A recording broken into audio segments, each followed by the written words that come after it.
stop video because we're going to record it and put it on Facebook so that people can learn from it. Okay, so today we're going to go over Zoom and Beanstack. And so I wanted to give just a little tutorial on Zoom because it's become such a commonplace thing now that we have the coronavirus here and we've had to readjust to what life looks like now that we're social distancing. So I'm going to go ahead and share my screen. And so you should be seeing a picture of a sample Zoom chat. Can everyone see that? Yes. Okay. All right, great. So if no one cannot see it, I'll keep going. Okay, great. So I'm just going to go ahead and can you see my mouse as well? Yes. Okay, great. So I'm going to go ahead and just talk through what each button is. So over here, if we were to click on this button, which you should be able to see on your screen right now, you would be able to see the meeting details. So you could see the meeting ID, and you could also see if there was a password involved, and you could copy the invitation and send it out to someone. So that's where you would be able to see that. This is to enter full screen, which is pretty self-explanatory if you wanted to go full screen. So now we're going to go down here to the bottom. Some of these are visible to you right now. Some of them are not. And that's because you are either a host or you're not a host. So we'll start with this one right here. This is the mute button. If you did not want to be heard, like let's say that you went off screen to get some chips and you came back, but you didn't want anyone hearing you eating chips because it's loud, you could click on this button to mute yourself. And then you would just unclick it to unmute yourself. And so when you click on it, it's going to look like this one that has the red line over it. And it's going to go from mute to unmute because when it has the red line, that means you're muted. And then you would just click, you can click it once to go from muted to unmuted or vice versa. This is the video button, the start video button. So again, it's just like the mute except with the video. So if you didn't want to be seen, you could click on that. Right now, this one is set to no video. That's why it says sample. And if you were to click on it again, you could start your video. So that's pretty easy. Here's the invite button. So you could click on that and then it would give you a box that says contacts and email. And so if you had contacts saved in your Zoom account, you could send that contact an invite right away. Or you could send an invite through email and it asks you, if you select email, it says, do you want to use your default email? Do you want to use a Gmail account or a third-party Gmail or third-party email? And you could select which one you wanted. Here is manage participants. I think for a host, it says manage participants, but for non-hosts, it just says participants. But if you were the host, you could click on that and then it would give you a list of the people in the chat or in the meeting over on the right. And you would have the option to mute people or unmute people and then start people's videos or not. But what we figured out today is when you click on those buttons, it sends a request to that person so that their stuff isn't being activated without their consent, which is really great, really cool. This is also where you would go if you wanted to remove someone or put someone back in the waiting room because it turns out that they didn't belong in this meeting. Where was the invite again? I missed that. It is after the start video button over here. It might not be visible on yours right now. No, it's not. Yeah. It's not. Okay. And that's because you're not a host.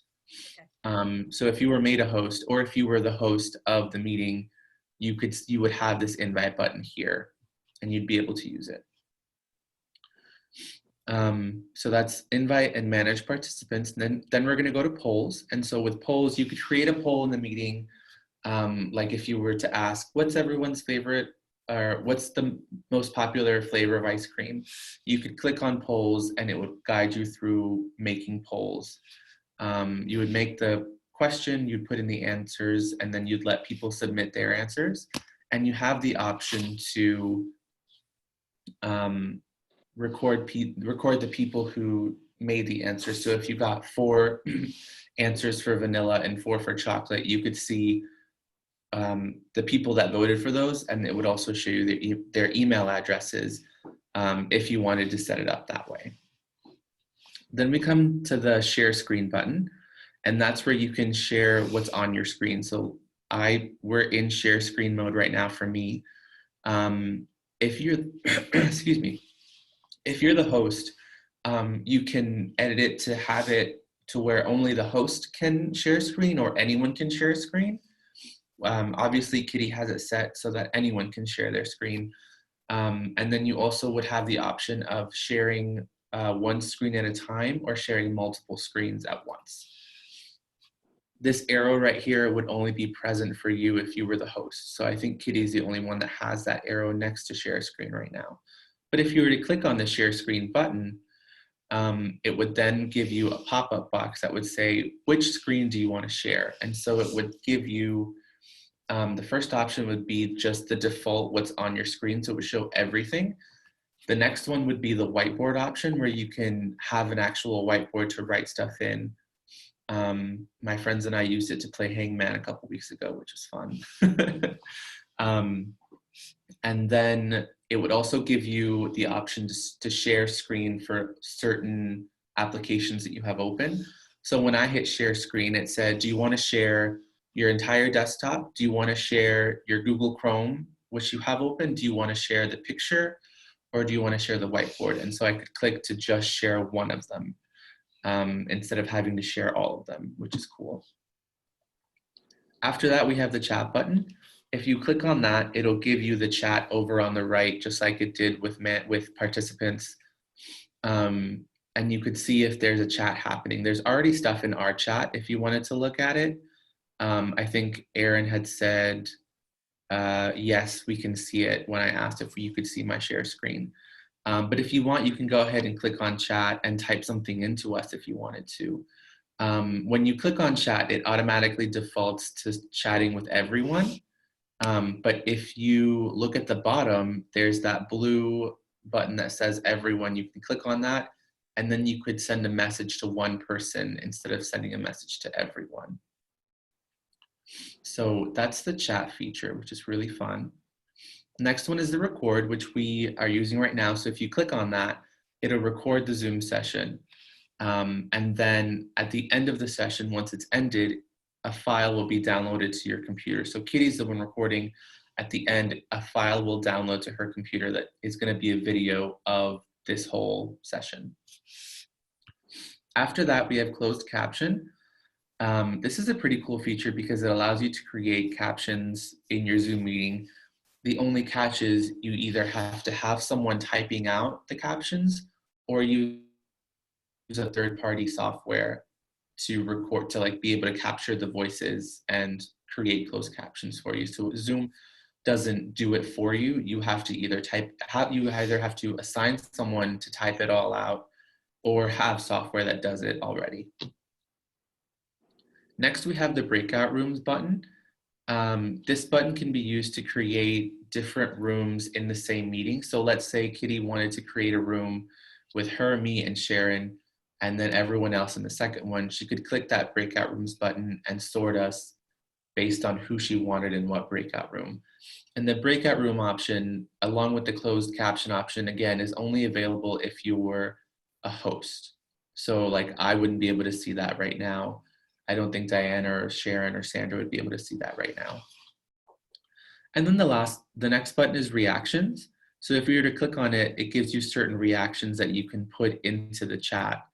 And I think when I clicked on it this morning, there were only 2 options. Maybe Zoom is expanding it, or maybe you have a lot of different options at first, but then it kind of, based on the ones that you click, it saves those for you. So that's a fun one. And then the last button we have is end meeting, which is to end the meeting. If you're the host and you click on it, it'll say, do you want to end the meeting for everyone, or would you like to leave the meeting? And so you would have that choice. But as a participant, if you were to hit end meeting, you would just leave the meeting. So those are all the buttons. Do we have any questions about Zoom at this point?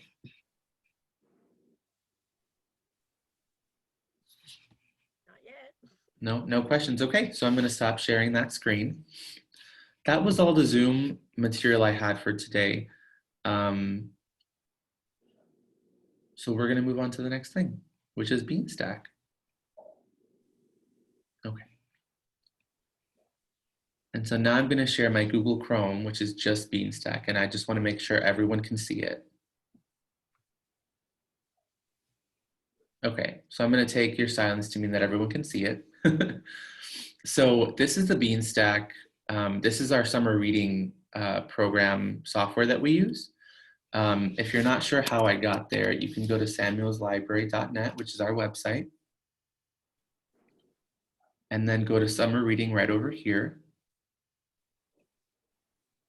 And then you could click register for summer reading online under the adult summer reading one to take you to Beanstack.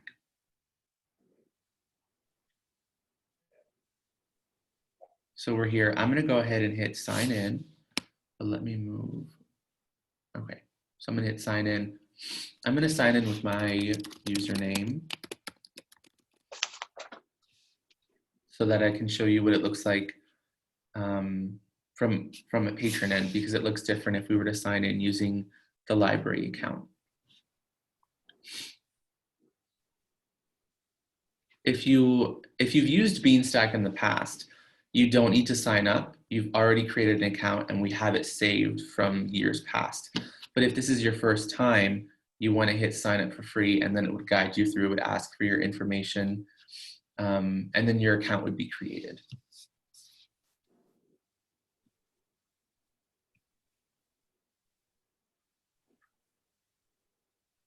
And we're just waiting for it to load.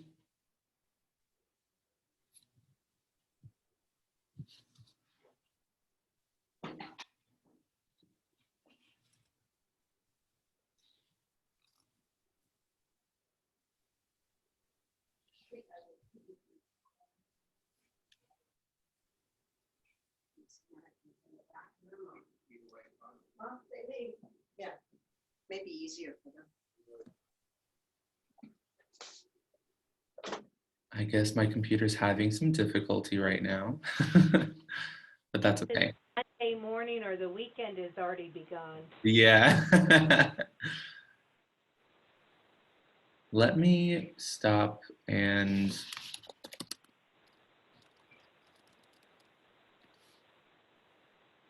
let me just see if I can get it back up.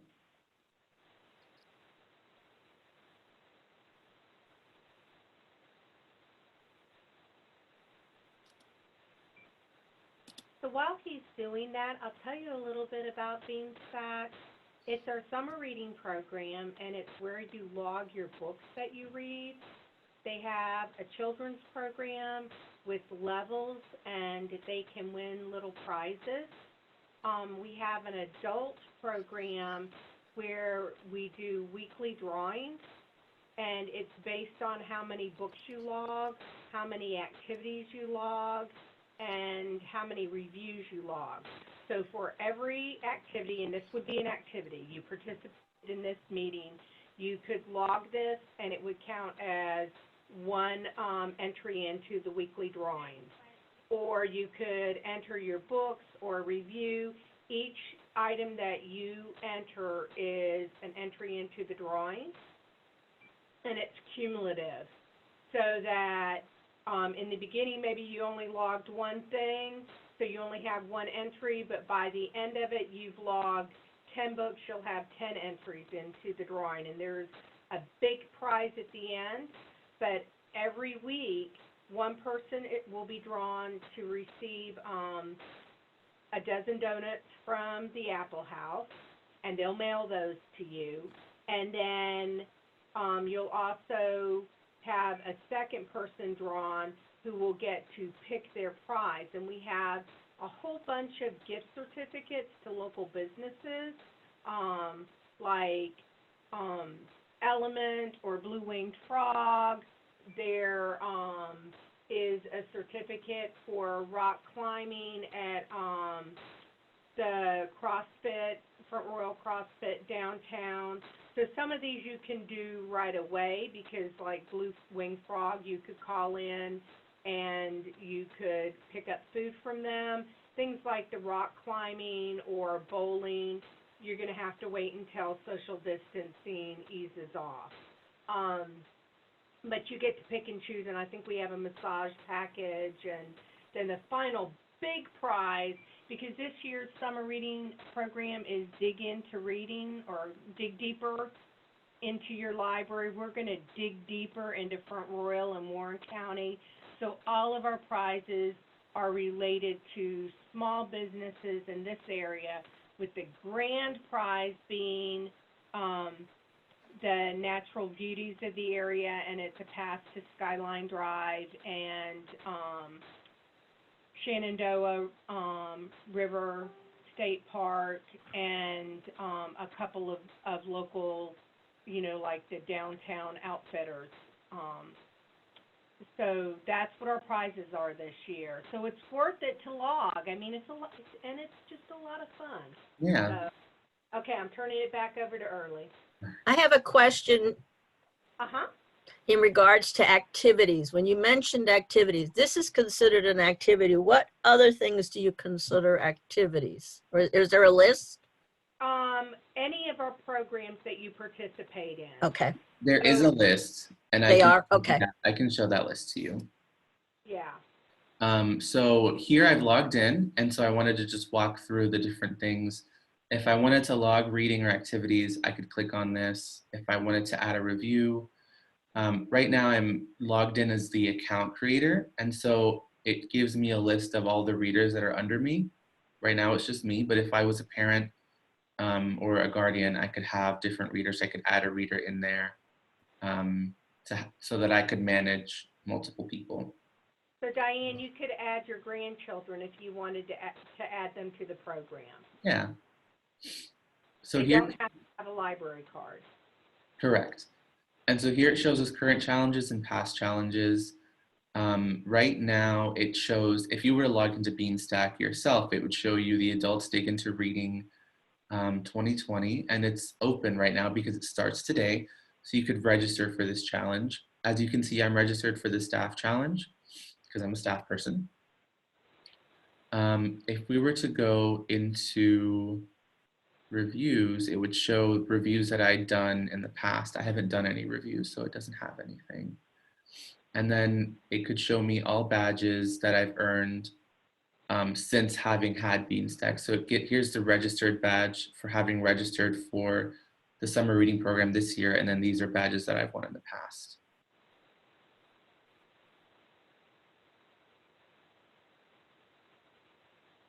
We could go to reading log to see the log of books that I've read in the past. I've only had 3, so that's cool. Wish list and then recommendations. Again, just things that you were interested in. So I'm gonna go ahead and register for this challenge so that I can show you what it looks like. So we've registered and we've unlocked a badge. So it gives you that registered badge right away just for logging in or just for registering for the challenge. And then if we hit return to this challenge, it'll take us to that challenge. And so that's where we can get an overview of everything. So here's a graphic for it. Here's a little description of it. Logging badges, which is badges you earn by logging books. Activity badges, which Kitty talked about, which we'll get to, and then review badges. And so you can see all the badges that are eligible to be earned. For the first 10 books, you get a badge for each one. And then after that, it goes 5 books, and then 20 books, or 10 books, and then 20 books. So 50 is the most. If someone reads more than 50 books, I'll make more badges so that you can keep earning badges. We have one person I know who will, so. Yeah. So if we go to activity, Beyond group, just saying. yeah.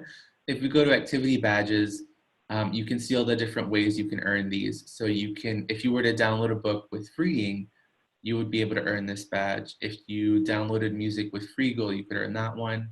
If you used Hoopla or Libby, you could get those. RB Digital and Universal Class. Universal Class is a database that we have on our website, which is pretty cool.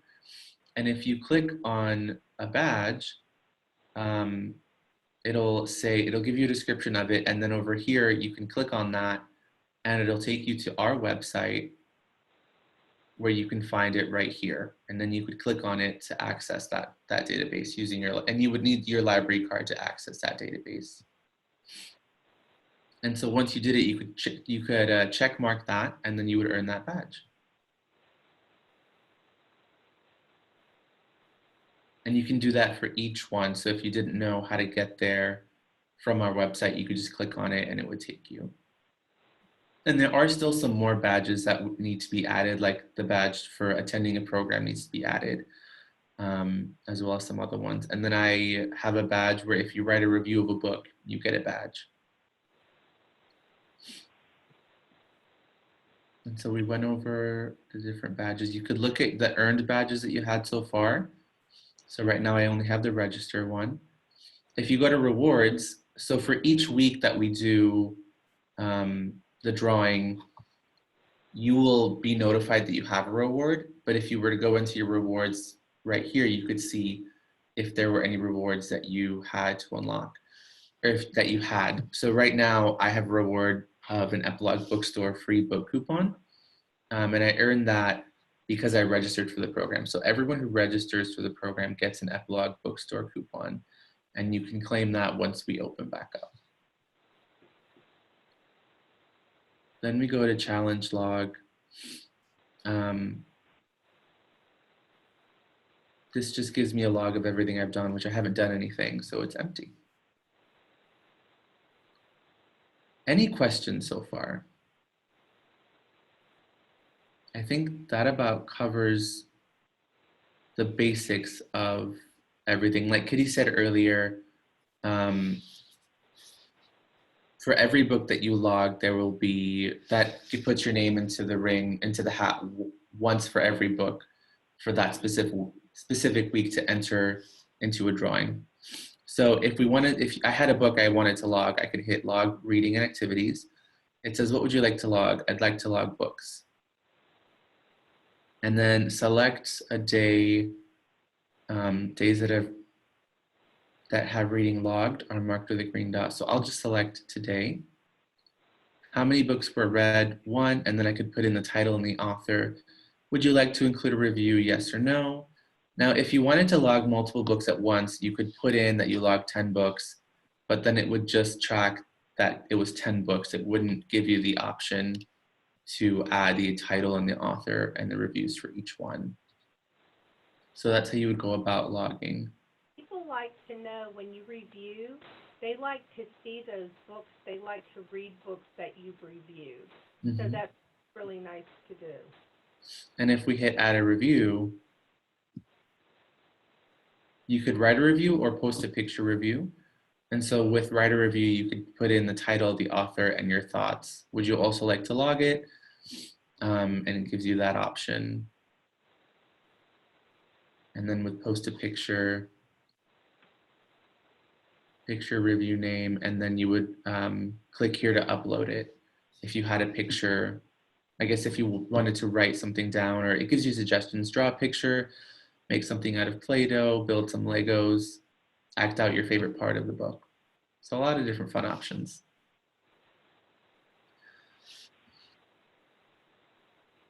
I believe that's everything. If you wanted to edit your account, click on this gear, hit edit account, and it would give you your information. This password is going to be blank. It's going to appear blank always. Even after you've put in your password, that's okay, that's normal. The password that you put in for your account is the password for your account. So no need to worry there. And then to sign out, we would just hit sign out there. Any questions about anything so far? Looking good. Okay. I also wanted to mention that there is a Beanstack app that you can download to your phone or your tablet or any device that you have.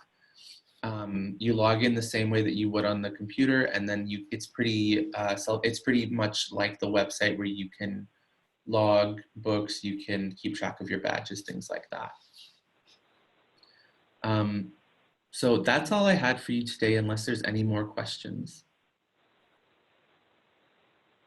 Okay, well then I guess we're done. Thank you guys so much for joining us for our first Zoom session for our summer reading program. We're going to have another Zoom session, I believe, on Monday. Is that right, Kitty, or is it on Wednesday? Actually, I think it's on Wednesday.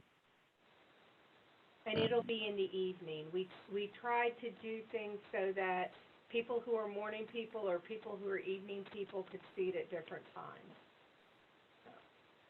And thank you, everybody, for coming. I so appreciate it. Yeah. If you have any questions or you need any help setting up Zoom, Zoom is free. There's a free version that you can use. We can help you with that. You could Zoom your family. You could Zoom your friends. And also with Beanstack, we're more than willing to help people do that. People who have a hard time using online technology, if they call us, we'll set up their Beanstack account and we'll log all the books for them. So if you know anybody who loves to read and would like to participate in the summer reading program, whether they're a kid, a teen, or an adult, we'll sign them up and we'll work with them. So. Yeah. And I pulled it up. I'm going to go ahead and just let you know what's going on next week. Next week we have on the 6th, which is Wednesday, we have Books and Beyond Club in the morning. So if you wanted to be a part of that, you can. And then in the evening, Aaron Rooney is going to be doing a Zoom session on 2 of our genealogy databases, Ancestry and Heritage Quest. So if you love genealogy, you should come and watch Aaron present and ask her questions about anything you have. Okay. All right, well, if that's it, then we'll see you guys next time. Bye-bye. Bye.